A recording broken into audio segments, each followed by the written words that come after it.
그 안상훈 박사님을 모시도록 하겠습니다. 반갑습니다. 저는 월드멀티넷의 이제 부사장이자 그 같은 계열사인 카본엑스북 대표이사를 맡고 있는 안상훈이고요. 그 4차 산업이 폐기물하고 만나면 어떻게 되나?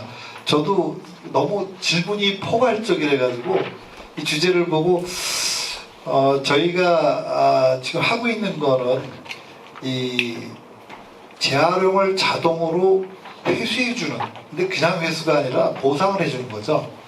우리가 이제 보증금이라고 리워드 시스템이라고 그러는데, 그 유럽이나 그 미국이나 선진국들은 모든 그 음료 용기에 보증금이 있습니다. 여러분들도 소주 맥주에 보증금 100원, 130원 보증금 마트 갖다 주면 보증금 돌려주잖아요. 저희 나라도 보증금이 있는데 딱 병에만 있습니다. 근데 유럽이나 그 해외 쪽 선진국들은 5, 60년 전부터 병뿐만이 아니고 투명 페트병, 캔 이런 데 보증금이 다 있어요. 그래서 특히 그 독일 같은 경우는 페트병 하나를 보증금이 거의 1판트인데 우리나라 돈은 한 그 300원이 넘는 돈에 보증금이 붙습니다. 그래서 그냥 버리면 누가 낼름 집어가지고 가서 돈으로 바꾸는 거죠.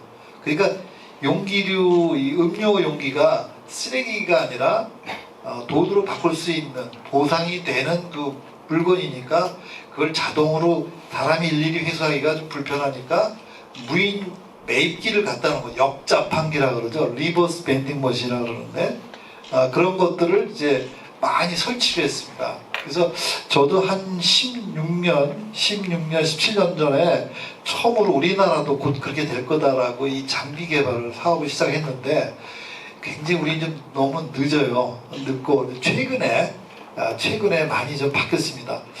그 제가 4차 산업이 폐기물과 만나는, 특히 4차 산업의 핵심이 이제 인공지능하고 IoT, 그 사물 인터넷이라는 게 핵심인데 이런 부분을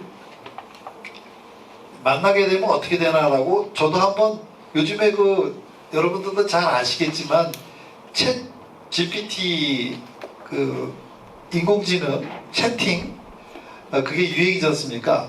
그 저도 그걸 통해서 한번 물어봤어요. 한번 4차 산업이 폐기물과 만나면 어떠니? 라고 그 인공지능 그 챗 GPT에다가 질문을 던졌더니 쭉 그 자료에 있듯이 한 페이지를 보시면 4차 산업은 기술 발전과 자동화로 인해 우리 삶과 사회를 혁신한다. 그리고 또 이러한 발전은 동시에 폐기물 증가하고 환경물을 야기시킨다. 뭐 폐기물과 환경 문제, 4차 산업의 역할, 스마트 기술과 폐기물 관리, 인공지능과 자동화 기술, 시민의 역할과 참여, 또 뭐 지속 가능한 폐기물 관리의 중요성, 그리고 뭐 교육과 인식 제고, 정책과 규제 강화, 협력과 파트너십 규제, 구축, 창의적인 솔루션과 기술 개발, 글로벌 협력과 지식 공유, 지속적인 모니터링 평가, 그리고 참여와 혁신의 문화 정착, 그 다음에 교육과 지식의 지식 공유의 확대, 인센티브 보상 체계 구축, 지속적인 개선과 발전, 이렇게 해서 자원순환 사회 구현은 우리 모두의 노력과 협력이 필요한 과제입니다. 개인과 사회가 손을 잡고 기술과 혁신을 활용하여 폐기물 관리의 패러다임을 변화시키고 지속가능한 미래를 위해 나아가야 됩니다. 이게 제가 그냥 채팅으로 질문을 던졌더니 이 챗 GPT가 쭉 답을 해준 거예요. 그걸 좀 제가 조금만 요약을 한 건데 요즘에 이렇게 훌륭하게 인공지능을 통해서 질문에 대한 답도 하고 이게 이제 우리가 요즘에 그래서 콜센터 여직원이 콜센터 하는 부분 이런 부분이 과거에는 많았는데 요즘에는 채팅으로 하지 않습니까? 어떤 질문을 던지든 질문에 답변이 있죠. 근데 그게 로봇이 하는 거예요. 사람이 하는 게 아니고. 결국 우리가 이걸 이해하기 위해서는 4차 산업을 조금 이해를 해야 될 것 같습니다. 저도 4차 산업은 원래 그 2000년 초에 그 독일과 영국에서 공장 자동화 구축 중국이라는 말로 시작해야 4차 산업이 시작이 됐어요. 그래서 근데 4차 산업에 혁명자가 붙은 게 있어요. 그거는 이제 그 7페이지 보시면 2016년에 다보스 포럼이라는 그 포럼의 회장이 초연결성, 초지능화, 융합화 이런 것들이 모든 게 연결이 되고 지능화된 사회로 변할 것이다. 그래서 이제 우리가 4차 산업은 2000년 초에 시작을 했지만 거기에 혁명자를 붙기 시작한 게 이제 2016년부터 다보스 포럼에서 나온 거고, 그래서 여러분들 잘 아시겠지만 1차 산업혁명은 뭐 18세기에 뭐 증기기관차 나오고 뭐 기계화가 되고, 그다음에 2차 산업은 전기에너지, 전기 산업혁명을 해가지고 대량 생산할 수 있는, 그리고 이제 3차 산업은 2000년 후반, 그래서 이제 컴퓨터로 지식정보 혁명이라고 그러죠. 즉 4차 산업은 어떻게 보면 제2차 정보혁명이라고 그러는데 좀 많이 달라졌어요. 물론 뭐냐면 인공지능하고 빅데이터, AI, 뭐 클라우드, 뭐 블록체인, 뭐 굉장히 새로운 단어나 이것들이 좀 많이 나오게 됐죠.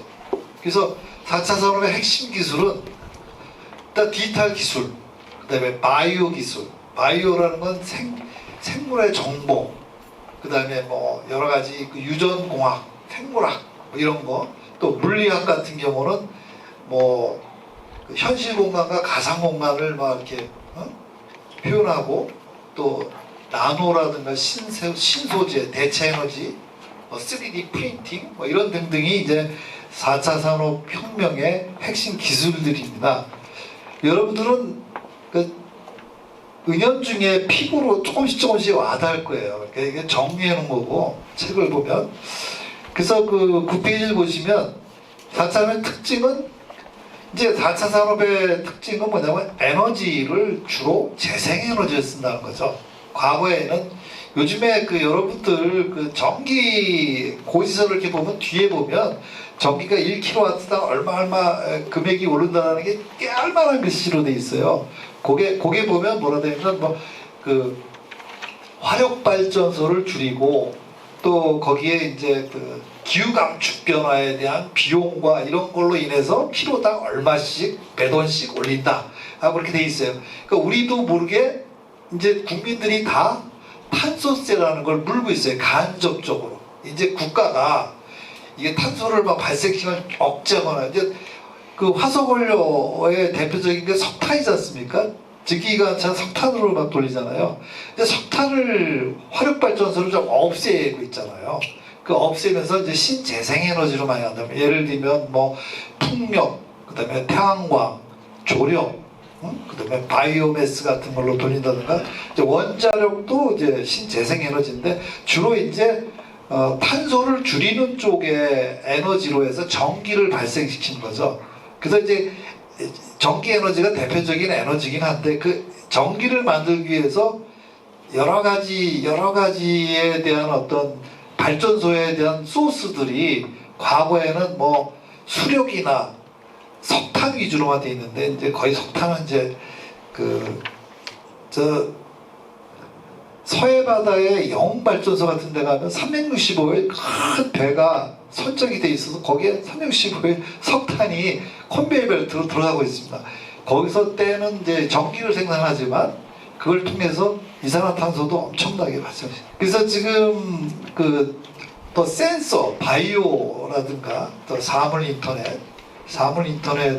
이제 원격의 사물인터넷은 뭐 집에 가면 이제 냉장고도 있고 뭐도 있고 에어컨도 있고 그런데 모바일로 이렇게 해서 내가 원격에서 켜고 끄고 하지 않습니까? 이게 다 이제 사물 인터넷이죠. 그 우리나라 인구는 5천만이지만 전 세계 인구 한 70억 정도 되는데, 이 제품이나 물건에 인터넷이 연동이 돼서 제어하는 게, 이게 시간이 지나면 무슨 거의 그 5천억 개 정도가 된답니다. 시간이 흐르면. 1인당 뭐 몇십 개씩 갖고 있는 거죠. 우리 집에 이제 모든 게 다 원격에서 자동으로 끄고 켜고, 조명도 끄고 켜고, 뭐 냉장고, TV, 에어컨 뭐 다 그럴 수 있는 거죠. 그러니까 모든 이제 앞으로 모든 것들이 아마 그렇게 되리라고 보고요. 그다음에 이제 그 핵심 산업은 이제 로봇이나 뭐 VR 뭐 이런 것들, 인공지능. 그다음에 엄청난 수로 연결이 되고 초연결성 그래가지고 이제 뭐 사람과 사람의 연결은 뭐 페이스북이나 인스타그램이나 SNS로 서로 이제 잃어버린 친구도 찾고 밴드도 여러분들 많이 하시잖아요. 그렇게 해서 과거에 잊었던 인연들도 찾아내고 그러는데 이제 사람끼리 아니라 물건과 연결, 사람과 물건, 물건과 물건끼리 이런 어떤 초연결성이 된다는 얘기죠. 그래서 10페이지 보시면 이제 4차 산업 작동 원리는 IoT, 그리고 사물 인터넷, 모바일, 그 다음에 클라우드라는 거는 뭐 아시는 분 계시지만 내가 이제 모든 정보를 처리하니까 회사마다 이 PC나 서버들이 필요한데 너무 대용량 서버나 이런 게 필요하고 또 속도나 이런 게 되니까 이제 원격에서 데이터 타워 같은 걸 짓죠. 거기다가 모든 PC들을 몰아놓고 거기서 연결해서 이제 그 클라우드 서버 방식으로 쓰는 거죠. 빌려 쓰는 거죠. 어떤 망을 그렇게 그래서 거기에 방대한 빅데이터도 저장하고. 그래서 이제 그런 걸 해서 우리가 이제 그걸 이 엄청나게 그 데이터를 수집하고 분석하고 또 고객 요구에 맞게 맞춤형 공급이 이루어지는 이제 수요 중심의 산업 구조로 개편이 되는데 여기 이제 AI와 ICBM이라는 기술. ICBM은 그 IoT의 I하고 클라우드의 C, 뭐 빅데이터의 B, 모바일 뭐 이렇게 해서 이렇게 ICBM이 잘못 또 다른 의미도 있죠. 대륙간 미사일 그것도 ICBM. 우리나라도 미국이 설치해서 난리가 났잖아요. 그 대륙간 미사일 그것도 ICBM이라고 그러는데 이거는 이제 그 앞에 이니셜을 붙여서 ICBM이라고. 그 AI 그런 부분을 AI와 여러 가지 이제 그 스마트 기술로 서비스를 하는 거죠. 여러분들 그 도대체 인공지능 그러는데 인공지능이 뭘까요? 인공지능. 그러니까 PC나 컴퓨터가 사람처럼 생각을 하는 거죠. 그래서 인공지능의 큰 덩어리 안에는 그 머신러닝이라는 게 있어요. 머신러닝 안에는 또 딥러닝이라는 게 있고 딥러닝 안에는 그 생성 AI라고 요즘에 그 챗 GPT가 생성 AI입니다. 결국에는 이제 거기까지 흘러온 거죠. 처음엔 그냥 인간의 기능을 좀 흉내내고 그러는 걸로 인공지능이 한 1956년에 시작을 했어요. 그러다가 1997년쯤 그때 이제 머신러닝이라는 게 생겼어요. 기계가 똑같은 걸 반복하다 보니까 이제 얘가 이제 학습을 시키는 거죠. 그래서 데이터를 막 주고 학습. 여러분들 그 혹시 여기 그 어르신들 그 어릴 때 추억 보면은 그 게임 멀기에서 내려오면 바로 이렇게 틱틱 탁구처럼 치는 거 있지 않습니까? 그러면 내려오면 맞고 그러는데 이게 단위가 레벨이 올라가면 굉장히 복잡하잖아요. 몇 개도 나오고 막 그거 막 대응하고 그 게임이 생각하는데 그게 가장 기본적인 머신러닝 방법이에요. 이 사람이 이제 이 기계가 이제 해서 그런 게임의 룰을 갖다 정해서 하고 그 뒤에 나온 게 이제 2017년 딥러닝이라는 건데 딥러닝은 그보다 좀 발전했죠. 인간의 뇌의 어떤 그 뇌의 신경망을 흉내낸 거죠. 그래서 엄청나게 복잡하게 연결이 되면 계산을 하는 거죠. 그러려면 어떻게 되죠? 엄청난 전기와 서버를 쓰는 거죠. 동시에. 옛날에 뭐 그 바둑 천재 뭐 하고 뭐 그 AI하고 붙어가지고 알파고. 근데 사실은 우리가 볼 때는 그냥 알파고하고 그 저 누구죠? 그 친구하고 이렇게 게임한 거 보이는데 그 백단에 가면 엄청난 시스템이 병렬로 해가지고 어마어마한 시스템이 붙은 거예요. 그래서 이런 생성 AI, 그 챗 GPT라는 거를 개발하기, 그러니까 오픈 AI라는 회사가 마이크로소프트하고 12조를 지원을 받아서 만든 건데 그게 서버가 어마어마하게 붙어 있어요. 그래서 한 달 유지비가 하루 한 달이 아니군요. 하루의 유지비가 9억씩 들어갑니다. 9억씩. 그러니까 그 많은 희생이 들어가 있는 거예요. 그러니까 그런 AI를 하려면 어마어마한 거대 빅데이터들이 있는 거죠. 그걸 모으고 그걸 또 이렇게 라벨링하고 분류하고 막 이런 작업들이 필요한 거죠. 그러니까 우아하게 백조가 호수를 우아하게 떠다니지만 밑에서는 엄청나게 그 발갈기를 치듯이 사실은 그 밑에는 엄청난 그런 일들이 벌어지고 있습니다.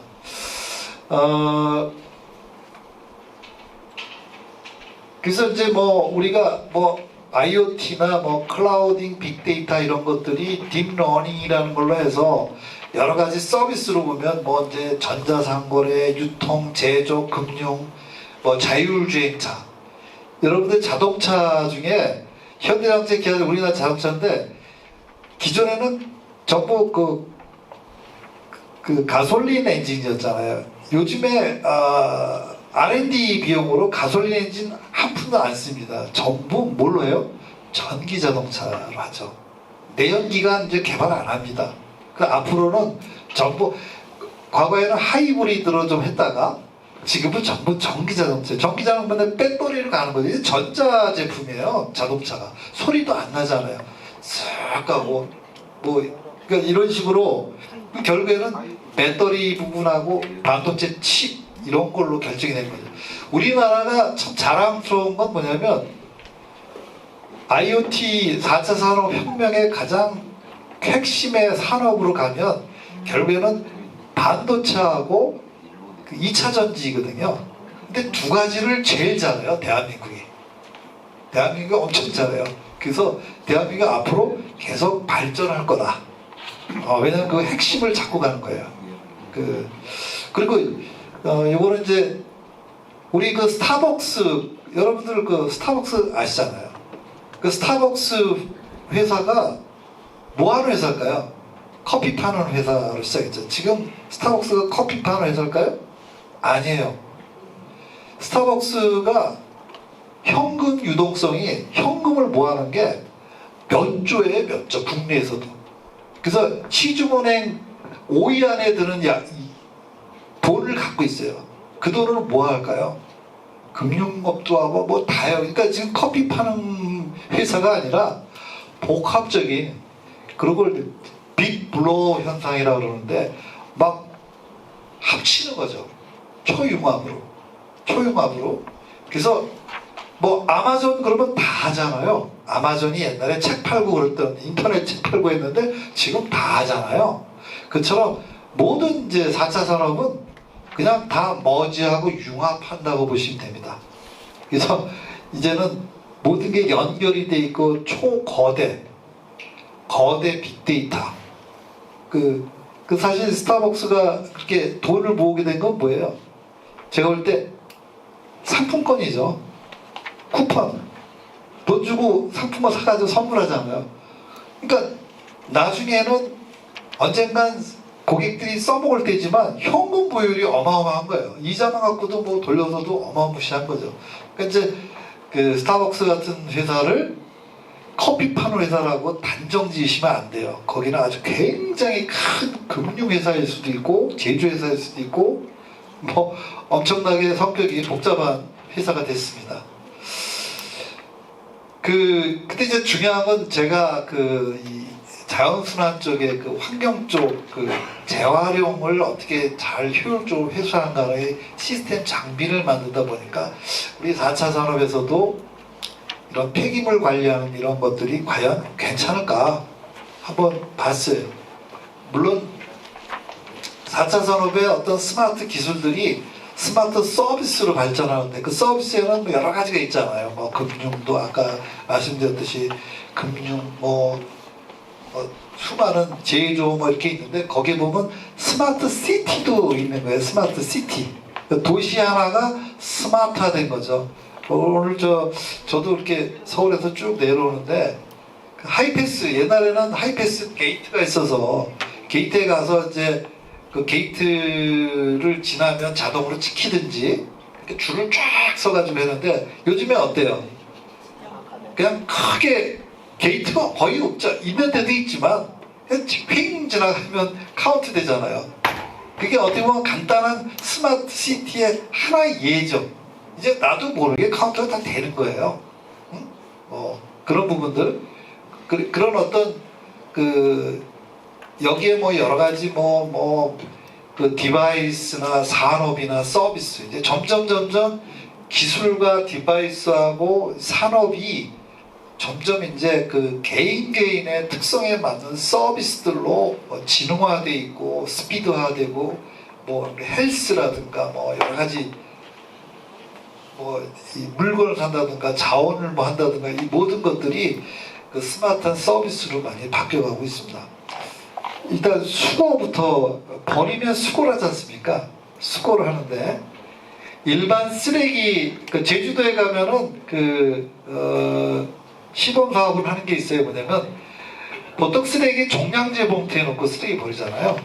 근데 이제 종량제 봉투가 아무 봉투나 넣어서 큰 컨베이어 같은 큰 컨테이너 같은 게 있는데 그 컨테이너 트럭 거기 그림에 보시면 컨테이너를 트럭이 끌고 가는 게 폐기물 수거해 보면 있지 않습니까? 거기 보면 컨테이너가 따로 이렇게 있다가 카드를 대면 이게 문이 열려요. 그러면 그 종량제 봉투 집어넣으면 무게를 달아서 얼마 카운트라는 거죠. 그 우리나라가 세계에서 유일하게 종량제 쓰레기 봉투를 쓰는 나라예요. 근데 이게 어떻게 보면 쓰레기를 줄이자고 한 건데 지금 쓰레기가 너무 많이 일단 봉투가 1년에 비닐봉투 생산량이 한 260억 개 정도 된답니다. 에? 그러니까 요즘엔 재활용 분리하려면 투명 봉투 또 써야죠. 자, 안 보이면 뭐 벌금 물어야 되고 뭐 섞여 들어가면 벌금 물어야 되고 그러니까 자꾸 이제 규제와 규제를 자꾸 하다 보니까 근데 거기는 뭐냐면 이제 그렇게 시범적으로 종량제 봉투가 아니고 종량제 봉투 사는 돈으로 그냥 아무 봉투나 넣고 아니면 뭐 봉투 없이 무게 달아서 카운트하고 다 차면 압착시켜 가지고 차면 이제 이런 식으로 이제 폐기물 수거 우리 같은 저희 회사 같은 이렇게 단위 장비들도 있고 그 다음에 이제 폐기물 배송 그 다음에 이제 여러 가지 모아지고 이런 것들을 모니터링하고 또 모니터링하는 이제 재활용된 자원을 신재생에너지 재료로 쓰고 뭐 이런 식으로 이제 선별하고 뭐 이런 이제 모든 분야에 AI, IoT 기술이나 여러 가지 이제 정보통신 기술, 4차 산업 기술들이 적용이 되는 거죠. 잠깐 쉬었다 하겠습니다. 그러면 이어서 설명을 드리도록 하겠습니다. 스마트 시티 적용 사례 이제 우리가 여러 가지 스마트 시티의 어떤 디바이스들 뭐 웨어러블 뭐 지능형 요즘에 CCTV 우리나라 CCTV 공화국이죠. 엄청나게 근데 CCTV도 지능화돼서 요즘엔 CCTV 보고 이제 안면인식이나 누군가도 가려내고 막 이럴 정도예요. 그리고 드론들 요즘엔 러시아 전쟁 때 드론이 가서 러시아가 세계 육군 최강국인데 탱크 이런 거 제일 많은데 그래도 소용이 없답니다.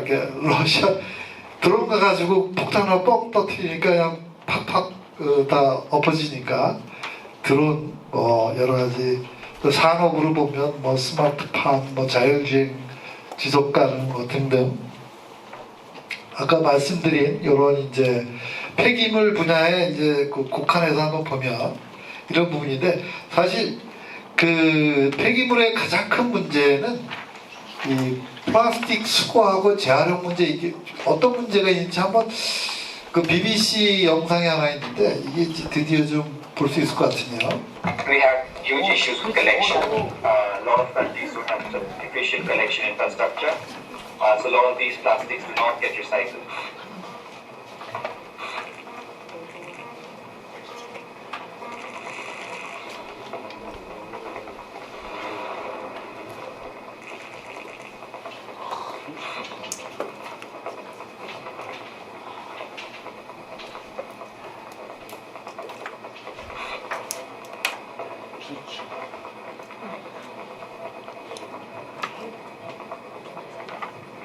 rich countries, they have the resources to collect, so you don't see litter on the streets like you would see in Asia, but they have the resources to hide it or export it to other countries. 가장 큰 문제가 수거가 안 된다는 거죠. 너무 엄청나게 뿌려지니까. 실제로 전 세계에서 플라스틱들이 막 버려지고 있는데 회수는 열심히 해요. 동남아 같은 데 아예 회수를 거의 못 하는데, 아까 저 방송에 나왔듯이 독일이나 유럽은 회수도 그나마 잘하고 재활용도 하는데, 그걸 나머지 좀 그 품질이 낮은 건 수출을 해버려요. 그럼 수출은 그 더 개도국 같은 데서 받아서, 우리나라도 엄청난 그 폐기물을 수입합니다. 폐 종이류라든가 플라스틱류, 국내에서 우리는 생산이 안 되잖아요. 원료들이. 그러니까 수입해다가 그걸 가공해서 제품 만듭니다. 근데 이런 부분들이, 그리고 요즘에는 이제 전 세계적으로 그 탄소 중립이라는 그 전 세계적인 유엔에서 또 국제회의에서 정한 그 탄소를 줄이자라는 각국의 노력들 때문에 이제 이게 그 세계 국제법에 의해서 이제 기준이 돼서 수출이나 무역에도 장벽이 높아지고, 그래서 옛날에는 원가 경제성만 따졌는데 이제는 경제성이 아니라 법률로 이제 정해지고 있어요. 그래서 어쨌든 이런 문제를 해결하려면 플라스틱을 안 만드는 게 제일 좋죠. 근데 엄청나게 좀 만들거든요. 그래서 이제 지금은 만들지라도 원료의 30% 이상을 폐자원을 써라. 플라스틱을 만드는데 나머지 30%는 폐플라스틱으로 플라스틱을 만들어라는 얘기예요. 이런 식으로 요즘에 이제 많이들 그 기업들이, 그래서 실제로 우리나라도 뭐 전국 그 플라스틱 그 폐기물 발생량 보면 뭐 비닐봉지, 페트병 뭐 1인당 2018년 기준인데 비닐봉지를 한 사람당 460개 쓰거든요. 막 그렇게 쓸 거예요. 뭐 하루에도 몇 개씩 버리잖아요. 까만 봉지, 흰 봉지, 무슨 노란 봉지, 그리고 플라스틱 컵, 뭐 페트병, 뭐 등등. 그래서 뭐 이런 엄청난 숫자들이 나오죠.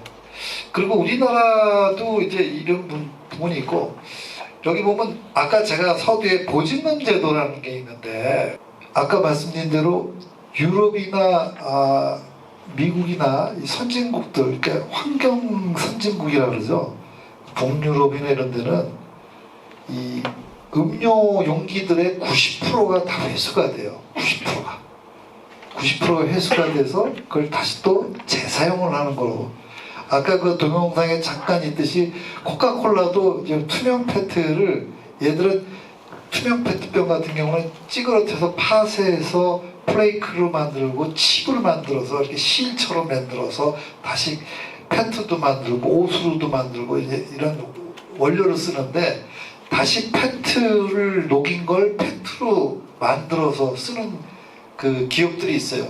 에비앙 같은 물 만드는 그 에비앙 생수 회사는 100% 자기들이 쓴 페트를 다시 페트병으로 만들어서 물건을 담습니다. 그래서 가격이 높아요. 일반 물값보다.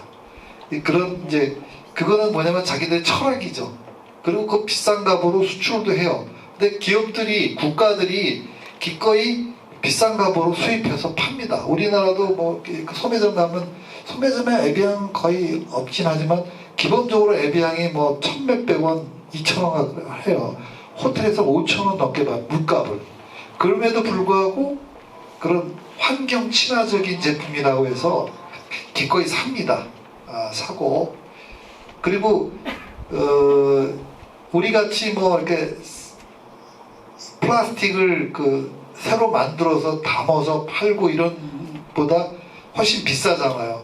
그럼 똑같은 생수인데 어떤 거는 원가가 예를 들어서 500원 들었고 500원에 팔고 이쪽은 5,000원에 팔아도, 그러면 5,000원짜리가 안 팔릴 것 같지만 이걸 수출할 때 그 유럽 국가들은 이걸 그 탄소 국경세라 그래가지고 탄소 성적표를 제시합니다. 니네가 이 제품 만들 때 탄소를 얼마큼 썼어, 그 증거 그 자료를 내라. 그래서 그만큼 탄소를 많이 쓴 제품이, 값은 싸도 탄소를 많이 발생시킨 그 국가의 제품에 엄청나게 세금을 물립니다. 그거를 국가 탄소세라고, 국경세라고 해가지고 지금 그 유럽 국가는 시행을 하고 있어요. 그거 대대적으로. 그래서 좀 우리나라 이제 코로나 때 보면 엄청나게 그 폐기물들이 더 늘었죠. 일회용. 그래서 우리나라도 보면 1인당 영남 플라스틱 그 폐기물 배출량이 어마무시하게 됩니다. 사실 보면 뭐 미국이 더 많죠. 미국이 많고 그런데 그 실제로 그 인구 대비 이런 걸로 보면 저희 나라가 세계 한 3위 안에 들 것 같습니다. 그래서 요즘에 그 이런 어떤 그 자원순환에 관해서 정치, 경제, 사회, 기술적 관점을 보면 이 우리나라가 이제 그 여러 가지 그 정치적인 문제, 뭐 요즘에 일회용 컵 보증금제도 시행이 되잖아요. 세종시하고 제주시에서 시공사업 하고 있는데, 근데 독일은 이미 이런 것들이 그 판트라고 해가지고 아까 말씀드린 대로 뭐 캔이나 페트병 이런데 보증금 제도가 다 시행이 됩니다. 우리나라도 한 2, 3년 내에 시행된다고 얘기는 하는데 환경부가 계속 약속을 안 지키더라고요. 우리 그거만 믿고 열심히 장비를 만들고 있는데, 그리고 어느 나라든 간에 탄소 중립, 그래서 2030년까지 탄소 감축을 뭐 40% 감축을 하겠다. 재생원료를 10%에서 30%를 사용하겠다. 아까 말씀드린 대로 탄소 국경세. 그러니까 이제 탄소를 많이 배출한 제품들은 수입을 안 하거나 아니면 수입하더라도 엄청난 관세를 물 각오를 하라. 이런 얘기죠. 그래서 지금 대기업들이 이제는 뭐 원료에 대한 ROI, 그러니까 그 부가가치나 경제성을 따지는 게 아니라 법으로, 국제법으로 묶였기 때문에 어떻게 하든지 폐자원을 써요. 그래서 요즘에 삼성, LG는 1차 벤더, 2차 벤더 하도급 업체에게 다 그 제품 만들 때 얘네가 탄소 감축을 얼마 했어 그러면 성적표를 받고 있습니다. 그게 기준에 안 되면 아예 그 떨려져 나가는 거죠. 뭐 그렇게 하고 있고, 뭐 사회적인 부분도 이제 여러 가지 이제 요즘에 자원순환인데, 뭐 우리나라가 뭐 석유 한 방울 안 나는 나라니까 자원을 얼마큼 아낀다 이런 것도 있지만 탄소를 얼마큼 줄일 거냐라는 부분도 같이 묶여 있죠. 그리고 여러 가지 이제 지자체나 뭐 전북도 굉장히 그런 거에 대해서 관심과 이런 이제 또 이 시민 교육을 통해서 많이 그 개몽도 하시고 계신데, 어쨌든 뭐 플라스틱 용기 배출이 엄청 늘어나고, 최근에 또 몇 년 전부터 ESG 경영이라고 해서 요즘에 광고도 나오고 막 그러잖아요. 이제 기업들이 이제 그 ESG의 E는 이제 환경이라는 뜻이죠. environment.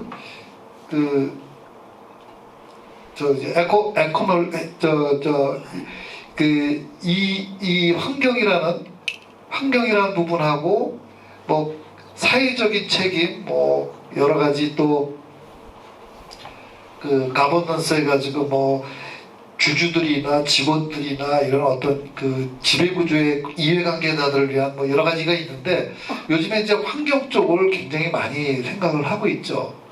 그리고 이제 경제적으로 보면 우리나라가 뭐 세계 10위인 그 경제 대국이고, 근데 또 반면으로 보면 또 한국 그 가게들의 부채 상황이 엄청나게 악화되어 있고, 국내의 경기가 침체되어 있고, 또 R200이라는 이런 제도들이 뭐 미국이나 이런 나라에서 이제 처음으로 시행하는데, 뭐냐면 모든 전기 에너지는 재생 에너지로만 써라.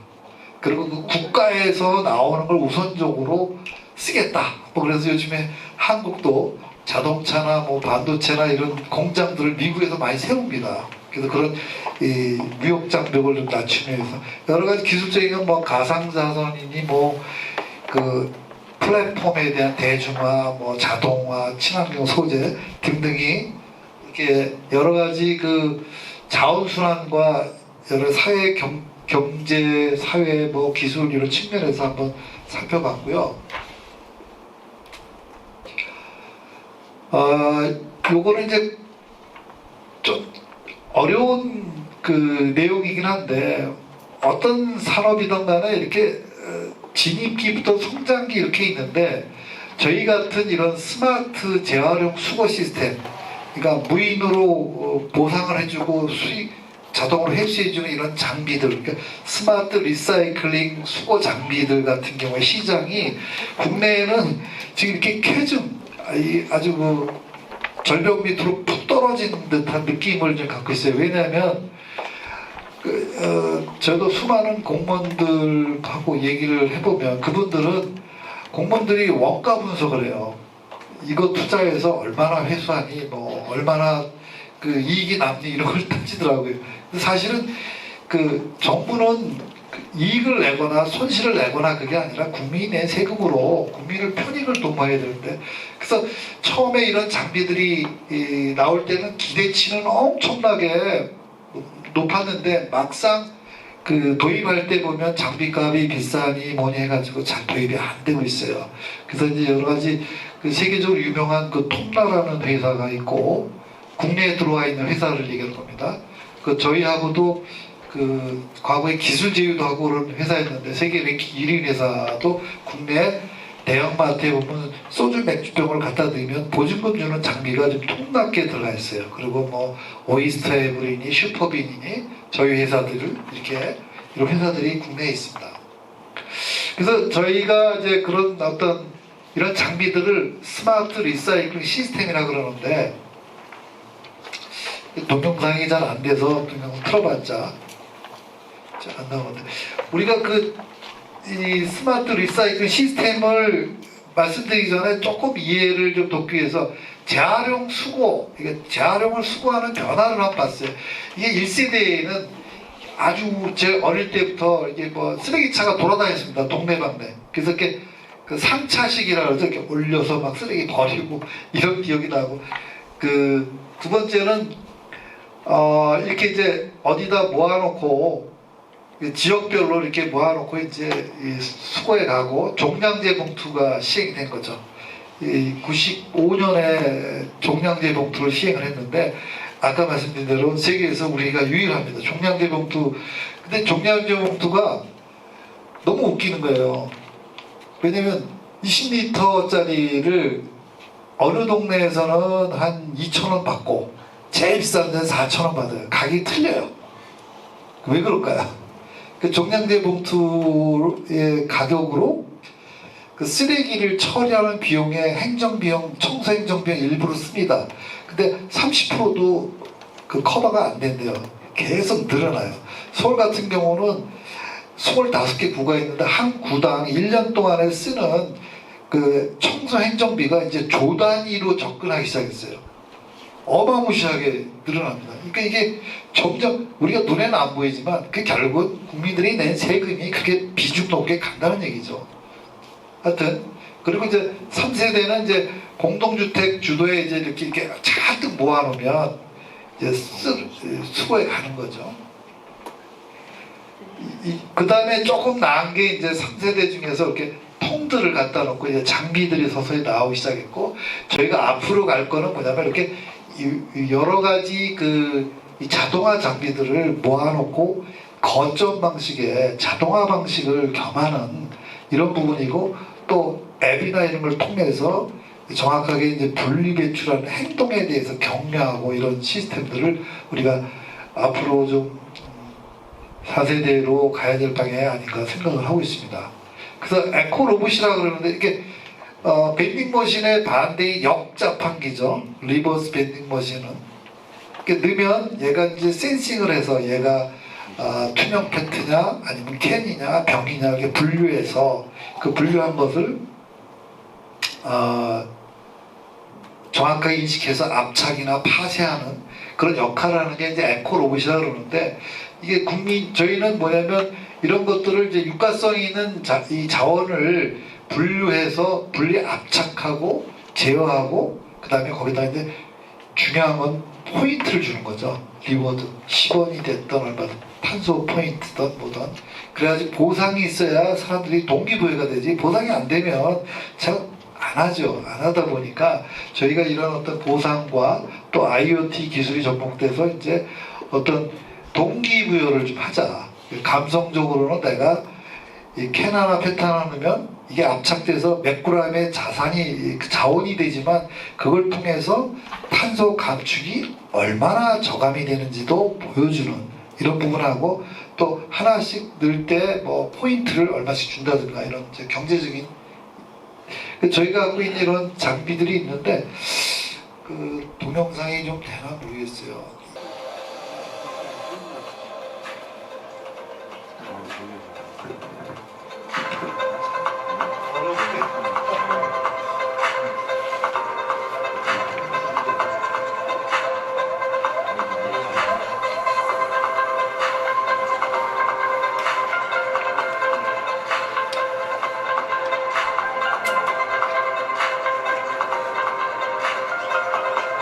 펜이나 페트나 광으로는 탄소가 다 감축되는지를 계산해서 보여줍니다.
싣고 가는 그 트럭이나 이런 것들, 이 트럭들을 이제 전부 그 로지스틱 그 위치나 이런 것들을 GPI를 해가지고 추적해서 어디에 얼만큼 가고 있고 모여 있고 이런 것들을 전부 그 쓰레기 운송 차량 추적 시스템의 사례를 좀 한번 그림을 표현해 봤고요.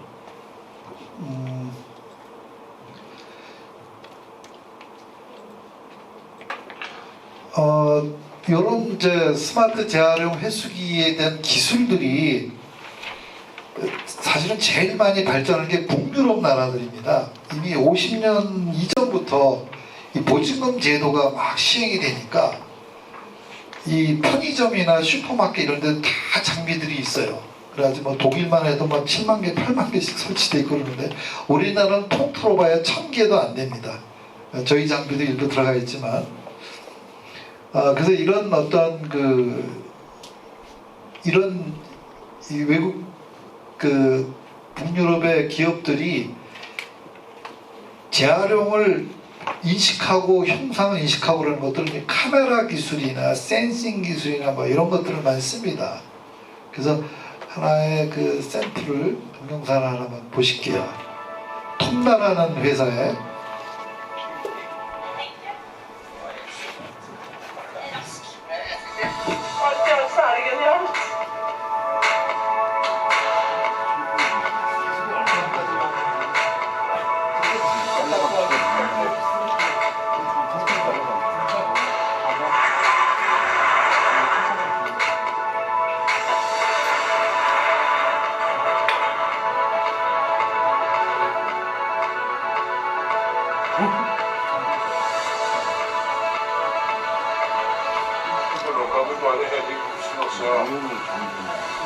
That's it.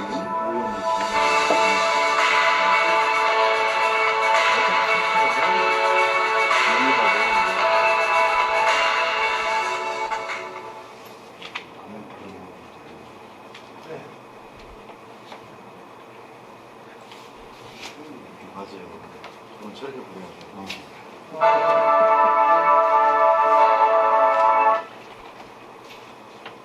자, 이렇게 처음에는 이제 하나의 카메라로 얘가 뭐다 이제 비전 시스템이나 이런 것들로 개발했다가 요즘에는 저렇게 육각 투입구에 AI 카메라를 붙여가지고 무엇이든지 들어가면 방대한 빅데이터하고 매칭해서 얘가 캔이다, 병이다, 뭐다를 정확하게 인식하는 그런 프로세스입니다. 아직까지는 이 톰나라는 회사가 최고의 기술을 갖고 있는 회사고요. 요거는 이제 저희 같은 경우 저희도 비슷하게 이제 개발을 하는데 아직 멀었죠. 그 경쟁사에 비해서. 지금 근데 저희가 그 공병 무인 자동 해수기, 그러니까 소주나 맥주병을 넣으면 자동으로 얘가 깨진 병이냐 아니냐, 또 내용물이 있냐 없냐, 이 카메라로 AI 카메라로 찍고 그다음에 무게를 재고 그다음에 바코드를 인식해서 정확하게 보증금이 얼마짜리다라는 걸 보여주고 이제 돈으로도 주고 영수증으로 보내고 또 원격에서 장비 모니터링하고 그런 장비를 저희가 만들어서 이제 롯데마트에 지금 깔려 있어요. 1차 분위기 깔려 있고. 근데 유일하게 국산 제품 저희밖에 없고 저희 경쟁사는 독일, 노르웨이 이런 톰나라는 회사가 노르웨이 본사인데 그 회사하고 지금 경쟁을 사실은 벌이고 있는 입장입니다. 뭐 골리앗과 다이의 싸움이라고 할까요? 엄청난 지금 싸움을 하고 있는데 저희가 요게 보시는 게 요게 그 롯데마트에 설치되어 있는 이 공병무인 자동 해수기에 대한 샘플입니다. 그래서 저희가 이렇게 보면 티머니 같은 모바일, 그러니까 돈으로도 직접 동전으로도 주고 영수증, 카드 뭐 등등등 다양하게 했는데 롯데마트는 그냥 영수증을 보증금을 영수증으로 출력해주면 그걸 갖고 와서 이제 고객센터에서 바꾸는 구조입니다. 그래서 우리는 그 외산 장비하고 좀 구분되는 게 뭐냐면 아까 캔이나 페트나 병처럼 이렇게 넣었을 때 얼마씩 주는 걸로 끝나는 게 아니고 얘가 탄소 감축이 얼마나 됐는지를 보여주는 거죠. 연산해서 자동으로 영수증에서 보여줍니다. 화면으로 보여주고. 근데 그걸 우리 임의대로 뭐 몇 그램의 탄소가 저감됐으면 신뢰감이 없잖아요. 그런 부분을 병 같은 경우 재활용이나 재사용을 했을 때 CO2 감축 효과를 정량화하는 거를 어떤 식으로 했냐면 이렇게 병유리 제조 과정이라든가 또 여러 가지 뭐 직접 온실가스 배출원, 간접 온실가스 배출원, 뭐 전력을 쓴다든가 스팀을 한다든가 여러 가지 뭐 이런 부분들 모든 과정의 인벤토리를 다 계산해서 평균을 내 가지고 저거는 이제 과학대학의 이제 환경공학대학원 교수님들하고 같이 프로젝트를 해서 저희가 그 탄소 이 개수를 만든 거죠. 이 킬로그램당 병이 1kg당 0.6655라는 그 탄소 감축량 세척했을 때 탄소가 얼마나 감축된지 저거를 탄소 발생 개수를 계산해내서 그걸 연산해서 보여주는 거죠. 그래서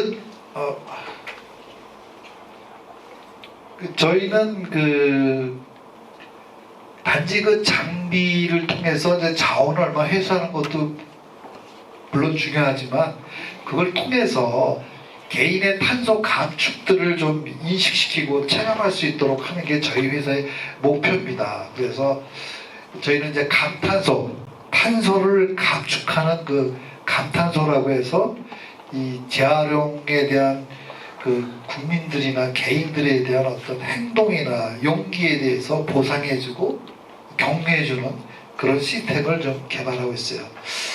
요거는 이제 간단한 예인데 우리가 물건을 사거나 서비스를 받거나 그럴 때 돈을 쓰지 않습니까? 또 한 10여 년 전부터는 가상화폐, 블록, 뭐 비트코인이나 가상화폐 쓰지만 근데 앞으로는 탄소 배출권이라는 게 있습니다. 그러니까 이제 기업들이나 국가 간에는 탄소 배출권을 사고 팝니다. 기업들이 정부에서 어떤 기업은 니네가 1년 동안 탄소 배출 이만큼 줄여 목표치를 정해주는데 목표를 달성을 못하면 그만큼 오버된 탄소권을 딴 기업에서 남는 기업에서 사와야 되거든요. 이게 거래가 됩니다. CDN 시장이라고. 근데 개인의 탄소 배출권이라는 건 아직 그 공식화되어 있지가 않아요. 정부도 그렇고. 근데 언젠가 이 개인의 탄소권이 돈이 될 거다. 그러니까 탄소 배출권이라는 것도 돈이 될 거다. 유럽의 어떤 가게, 옷가게 가면 옷마다 이렇게 탄소가 얼마나 배출을 했다는 탄소 발자국 표시가 되면서 가격이 틀려요. 옷 가격이. 아마 곧 이런 게 보편화되지 않을까 생각합니다. 그래서 저희는 이런 자발적인 분리배출의 이런 장비도 있지만 앱을 통해서 개인들이 자기 탄소가 얼마큼 감축했는 내가 재활용이나 분리배출을 얼마나 해서 탄소를 감축했고 이런 것들을 기록을 남기는 그런 앱을 저희가 개발을 했습니다. 그래서 CO2 재생자원의 이제 CO2 저감량을 개량화하고 보상해 준 거하고 시민 배출권 뭐 등등. 그래서 향후에는 개인들이 탄소를 얼마큼 모았는지를 기록을 갖고 있고 그 포인트를 가지고 서로 사고 팔 수 있는 거래를 할 수 있는 마켓플레이스를 만드는 게 저희 또 목표이기도 하고요. 그래서 뭐 여러 가지 이제 개인의 이산탄소 감축과 사회 가치 실현 그래서 탄소 배출권은 실제로 좀 팔립니다. 거래가 돼요. 유럽 국가나 우리나라도 탄소 광명시도 작년에 탄소 배출을 오버해서 1억 5천만 원어치 정도의 탄소 배출권 샀다 그럽니다. 그런 식으로 이제 지자체도 이제 탄소 할당량을 못 채우면 사와야 되는 거죠. 예산에 이제 탄소 배출권 사와야 되는 예산들이 막 생길 겁니다. 그래서 실제로 1톤당 한 3만 원 내외에서 거래가 돼요. 연초에는 좀 떨어집니다. 근데 연말 되면 막 올라가요. 4만 원까지 올라가요. 탄소 배출권이. 네, 그렇게 있고 그 다음에 개인의 탄소 배출권도 곧 기업의 탄소 배출권처럼 이게 활성화돼서 배출권의 거래가 일어날 수도 있겠다라는 생각을 저희는 하고 있습니다. 그래서 이 자원순환, 순환경제 뭐 다 아시겠지만 처음에야 뭐 리니어 경제 그래서 뭐 무조건 물건 팔면 구매하고 쓰고 폐기하면 끝나는데 이 폐기한 걸 다시 재활용이나 리사이클링해서 자원으로 만들어서 또 다시 제조로 넘어가는 이제 선순환 구조인데 저희는 거기다가 또 하나 이 탄소 이 모든 과정에 탄소 배출권이라는 것을 인식해서 이 탄소 감축 순환 경제라는 개념으로 좀 확대했으면 좋겠다 이런 생각을 합니다.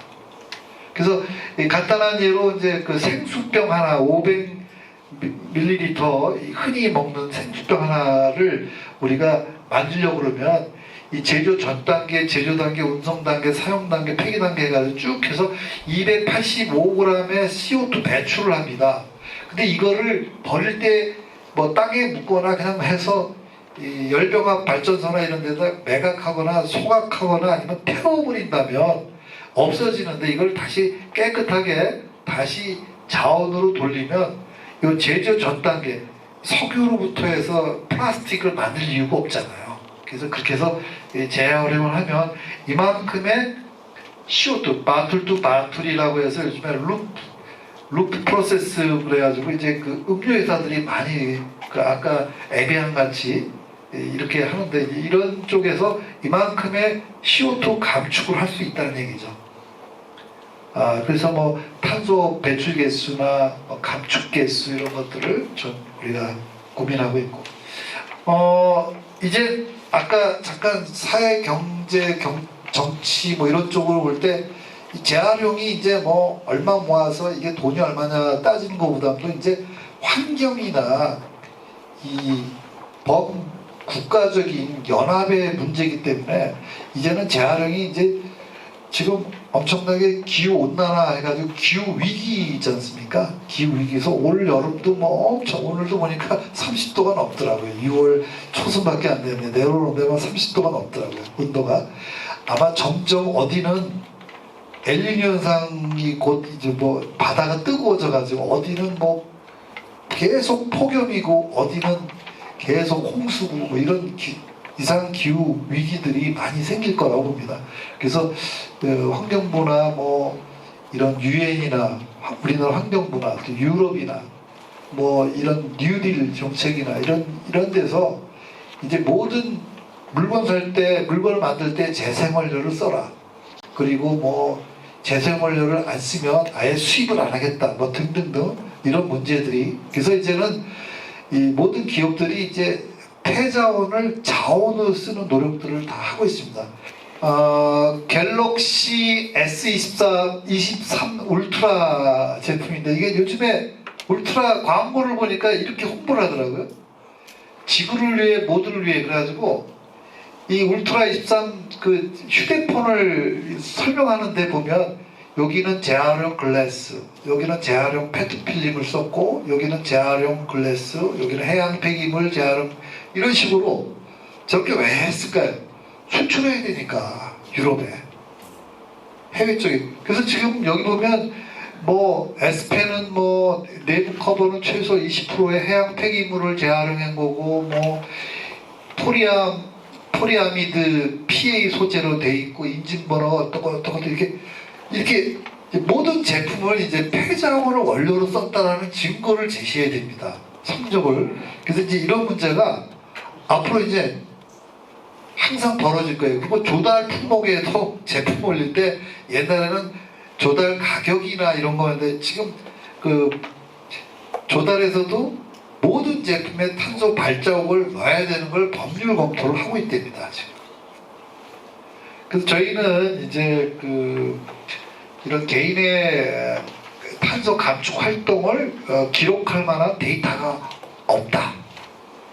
없어요. 그냥 막연히 야 뭐 우리가 환경을 지켰어, 탄소를 줄일 수 있었네. 이게 막연한 게 아니라 그렇게 좀 신뢰한 데이터가 있어야 되고 그 다음에 만약에 정확한 데이터로 개인이 이런 어떤 탄소 중립을 목표로 해서 기업들에게 이 탄소 배출권 할당이 되는데 개인들한테도 이 배출권 거래가 적용할 수 있지 않을까라는 부분이고 그래서 개인이 저감한 탄소 배출량 데이터를 기록하고 소통하고 거래할 수 있는 플랫폼을 좀 만들어보자.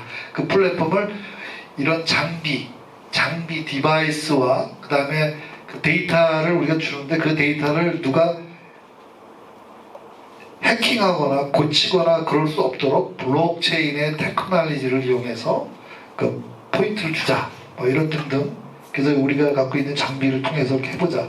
그래서 저희는 이런 하드웨어하고 이 소프트웨어, IoT 기술이나 뭐 등등, DB 구축, 그 저감량 DB 구축, 또 개인의 탄소 플랫폼 이런 부분들을 한꺼번에 사업을 공유하고 있고 그래서 장비와 꼭 이런 기계나 장비에만 안 놓고 아무 통이나 박스에 넣어도 정확하게 분리배출만 할 수 있도록 하는 앱을 개발해서 이게 앱을 찍으면 AI로 정확하게 뭐 투명 팬트인데 라벨이 있다, 뚜껑이 있다 그러면 띄워주세요 그런다고요. 카메라를 찍어서 그리고 이제 이렇게 복합 장비들 이게 모아놓은 그 스마트 리사이클 센터 같은 것들을 하고 있습니다. 저희들에 대한 장비들에 대한 얘기고요. 그래서 지금 이렇게 스마트 리사이클 센터 개념의 이런 자동화 장비를 한 대가 아니라 여러 개 종류별로 이렇게 늘어놓은 이런 거점 방식의 이런 부분들은 이미 미국이나 유럽, 일본, 영국, 호주 많이 있습니다. 근데 우리나라만 없어요. 그래서 그거를 저희가 하도 답답해서 지자체가 안 사줘요. 잘. 기껏해야 한 대씩 두 대씩 하는데 그래서 저희 회사 건물이 이제 4층 건물인데 저희 회사 겁니다. 1층에 아예 민간으로 최초로 리사이클링 자동 회수 센터를 지금 만들고 있어요. 저희가 뭐 이런 식으로 이제 요거는 이제 5개 바깥에 설치할 때 이런 형식이고 저건 이제 약간 확장형이고 실제로 이제 저희가 서울시하고 홍대 로데오 거리에다가 이렇게 설치를 해서 한 2년간 운영을 해봤는데 원래 계획은 박원순 시장님하고 MOU 맺고 각 구청에다 깐다 그랬는데 약속을 안 지키고 가셨더라고요. 요거는 이제 그 앱, 안드로이드나 애플 플레이스토어나 뭐 이런 데 들어가시면 감탄소 CXB 하면 지금 우리가 베타 버전을 오픈해놨어요. 거기 들어가시면 다운로드를 받을 수가 있어요.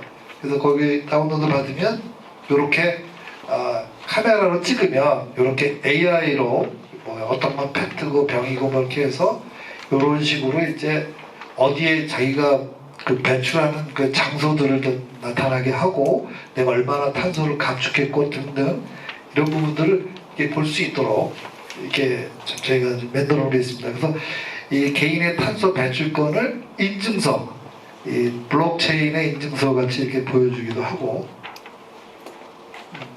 저런 식으로 예 저희가 이제 그런 끝났네요. 예 조금 동영상 하나만 좀 더 아까 좀 보여드리려고 했는데 못 보여드린 게 있는데 그거 하나만 하고 마지막으로 좀 제공된 것인가? 문제의 원인은 무엇인가? 사람들이 쓰레기를 버리게 된 근본적 이유는 무엇인가? 강과 하나가 음유수면으로 뒤덮인 것이 어쩌면 잘못 설계된 폐기물 관리제도가 초래한 결과는 아닐까? 잘 설계된 비용기 중금제도를 시행하는 지역에서는 음료수면들이 버려지기 전에 90% 이상 회수됩니다.